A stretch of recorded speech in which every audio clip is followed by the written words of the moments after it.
लोमड़ी और बकरी की कहानी। एक दफ़ा का जिक्र है कि एक लोमड़ी बहुत प्यासी थी। वो पानी की तलाश में इधर उधर घूम रही थी कि वो एक कुएं के पास पहुंची। कुएं में पानी बहुत कम था। चूंकि लोमड़ी बहुत प्यासी थी इसलिए उसने बगैर सोचे समझे कुएं में छलांग लगा दी।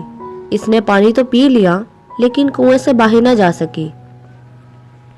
अचानक वहां से एक बकरी का गुजर हुआ। उसने कुएं में झांका तो लोमड़ को देखा।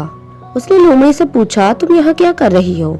मकाल लोमड़ी ने जवाब दिया कि मैं ठंडा और मीठा पानी पी रही हूँ। लोमड़ी ने बकरी को भी ठंडा और पानी पीने की दावत दी। बकरी भी प्यासी थी। उसने कुएं में छलांग लगा दी। कुएं से बाहर निकलने के लिए लोमड़ी को बकरी की पीठ इस्तेमाल करने का मौका मिल गया।